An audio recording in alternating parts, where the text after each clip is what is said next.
Olá, meu querido e minha querida, mais um encontro sobre o discipulado que nós estamos fazendo com muito carinho, muita simplicidade, mas com uma alegria muito grande de poder aprender cada vez mais. Nós vamos falar hoje sobre discipulado, mas falando de Jesus e os seus discípulos. É maravilhoso quando a gente penetra pelo poder do Espírito Santo, lá no profundo do que Jesus fazia. Jesus era um estrategista, e nós temos que ter estratégia. Como nós vemos Jesus? Como é que você vê Jesus? Muitas vezes a gente vê Jesus como aquele que falou da parte de Deus, realizou cura, expulsou demônios, ressuscitou mortos, fez milagres. Mas o que será que nós vemos nessa estratégia de Jesus? O que é que nos ensina essa estratégia de Jesus? Ora, primeiro, vemos aqui que Jesus tinha um alvo e uma estratégia para atingir esse alvo. Você tem isso? Você sabe o alvo da sua vida? Tem uma estratégia? Jesus se concentrou em 12 homens. Ao se concentrar em 12 homens escolhidos por ele, já começa a revelar para mim e para você, então, um plano estratégico de tudo que Jesus ia fazer. Ele tinha muitos seguidores, tanto que a palavra diz que escolheu dentre eles apenas 12. Ele se concentrou em 12. Mas como poderia cuidar de todos aqueles que estavam começando a segui-lo, se eram ovelhas sem pastor, como ele diz, e ao mesmo tempo dar continuidade à obra que ele veio realizar da parte do Pai? Não era possível. Ele mesmo cuidar de todo o povo e cumprir o que Deus Pai queria dele. Ele tinha compaixão pelo povo, que não tinha quem liderasse eles, é como ovelhas sem pastor. O que ele poderia fazer sozinho diante de tanta necessidade? Se não podia tomar conta de todas as pessoas, teria então que ter homens que cuidassem deles.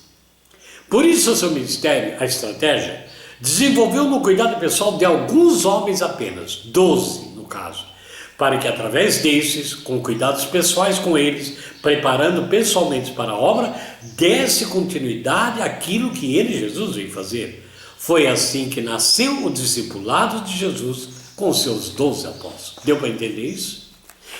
Tinha milhares de pessoas, centenas talvez, seguindo ele, mas ele se concentrou em 12, para dar continuidade ao seu trabalho. E 12 incapazes.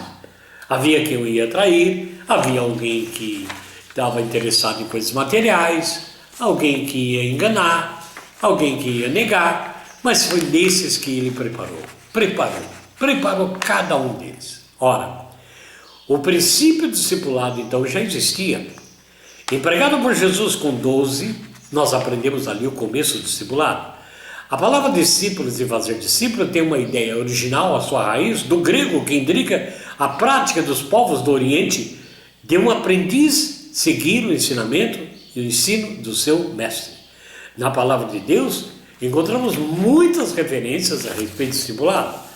Os discípulos de Moisés, os discípulos dos profetas, discípulos dos levitas, os músicos, discípulos de João Batista, discípulos dos fariseus e discípulos de Jesus, como primeira referência dentre muitas. E os discípulos de Paulo, que nós vamos ver em Atos 9, 25. Poderíamos perguntar então, qual é o plano estratégico de Jesus? Encontramos em Marcos, capítulo 3, versículo 14 e 15, o plano estratégico de Jesus para desempenhar essa obra de discipulado. Ele designou 12 que estavam com ele para enviá-los a pregar e exercer com a autoridade dele a expulsão de demônios. Quando lemos o plano de Jesus, nessa citação de Marcos 3, entendemos que ele chamou 12 para estarem com ele, ao mesmo tempo depois enviaria eles a pregar. Diz que eles só seriam enviados mais tarde. Como entender isso? O plano é dado no sentido geral, mas depois ele é específico. Há duas etapas. O plano estratégico de Jesus, que deveria ser o nosso então, seria a primeira como ele fez. Chamou para estarem com ele. Aqui aprendemos. Temos que escolher algumas pessoas. Não são muitas não. Talvez nem 12, 5, 2, 4. Estar comigo, aprender de mim, do que eu aprendo de Cristo. Segundo, enviá-los a falar o que aprenderam para outros formar outros discípulos. Você lembra do apóstolo Paulo que diz que sejam meus imitadores, como eu sou de Cristo? Ele trazia todos para ele, para imitar o que ele fazia, porque ele estava imitando Cristo, não enganava ninguém, não tinha nada do eu, do egoísmo, não tinha nada para si. A primeira etapa do plano estratégico era de que os discípulos estarem com ele, era o começo do discipulado. Você pode ter 2 pessoas ou 3 que você queira discipular, mas se não estiverem com você no dia a dia, se você não tiver em contato com elas, você não está discipulando nada, você não está fazendo nada. O discípulo de Jesus, o discipulado que ele fazia, para estar com ele, era um relacionamento intenso, íntimo. Ele dormia com eles, rezava com eles, brincava com eles, comia com eles, exortava todos eles diariamente. Então havia uma intimidade, um relacionamento intenso com os seus discípulos. Tudo que ele queria que os seus discípulos fizessem, ele dava exemplo. E o exemplo maior que Jesus deu foi ensiná-los em todas as situações. Por isso não era um método, não tinha nada escrito, não era um programa, era vida. Não era um grupo de estudo, não era uma reunião, não era uma entrevista. Era a vida dos discípulos, a sua vida. Jesus passou a ensiná-los a enfrentar situações como ele enfrentaria. Nessa primeira etapa, todos os discípulos de Jesus aprenderam para mais tarde praticarem aquilo que receberam. Nesse tempo, Jesus estava formando vidas e esperando que essas vidas pudessem continuar a sua obra. A segunda etapa do plano estratégico de Jesus é que depois de eles aprenderem com Jesus e ainda continuar aprendendo, agora eles são enviados para a obra, depois que aprenderam. Eles pregaram o evangelho do reino, expeliam demônios, curavam enfermos, como Jesus deu esse poder. Mas eles não faziam a obra sozinhos, Jesus os tinha enviado de 2 a 2.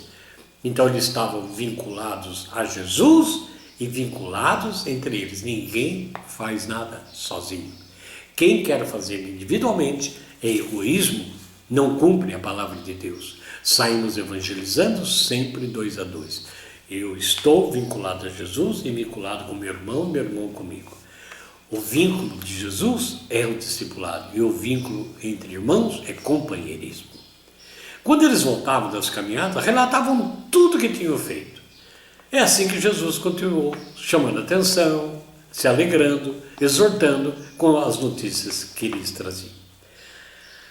E os recursos para essa estratégia? Já vimos que Jesus se concentrou em poucos homens. E nós temos que aprender isso. E discipulou eles, ensinou. E a prática mais eficiente para essa vida de discipulado é equipar para a obra.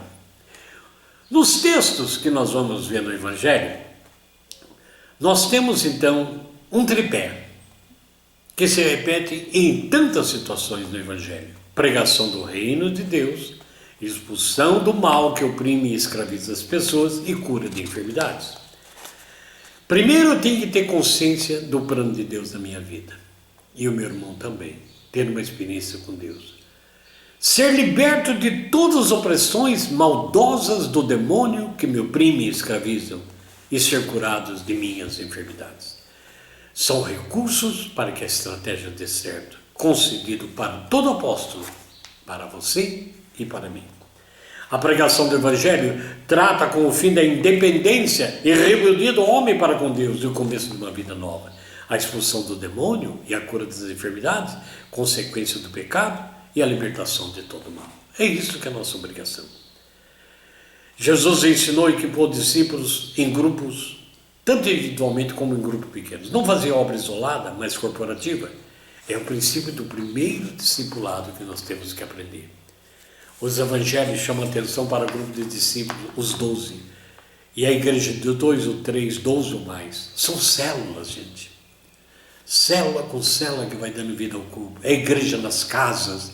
É o modelo da igreja de Jesus para seguirmos. No início da igreja, eles não iam às sinagogas que eram de judeus, nem tinham igrejas cristãs. Eles se reuniam nas casas. E ali evangelizavam o pai, a mãe e os filhos. Veja o que Paulo disse a Timóteo: conheça a fé da sua avó, Loide, da sua mãe, reaviva em você. Discipulou a família na casa.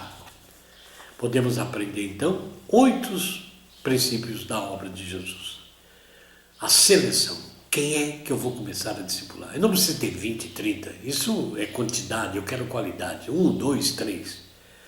A associação dos discípulos comigo que vou discipulá-los e entre eles como companheiros. A consagração, que nós esperamos que o homem que acompanhava Jesus fosse obediente a tudo, então uma vida consagrada, obediente aos ensinos, transmitir tudo que Deus me concede, ser de meus imitadores, como diz Paulo, como eu sou de Cristo, demonstrar antes de mandar fazer, dar exemplo e demonstração do que e como fazer, de delegar poder àqueles que eu estou discipulando para fazerem realmente no meio do povo e mais tarde entre todos os povos. Jesus tinha como meta que cada discípulo que estava formando reproduzisse outros discípulos e expandisse a sua igreja, a sua obra. Amado e amada, quando fala aqui de partilhar com Jesus tudo que eles haviam feito, lembramos aqui de algo muito importante, uma palavra que se chama partilha. Se nós não compartilharmos as graças que estamos fazendo em nome de Jesus, se nós não quisermos ouvir ensinamentos novos ou questionamentos de que algo não está bem, jamais seremos bons discípulos. Na próxima aula, nós vamos ver o discípulo e a sua igreja primitiva. Então, agradeço muito a sua atenção, espero estar contribuindo muito com você. Que Deus nos abençoe, em nome de Jesus. Amém.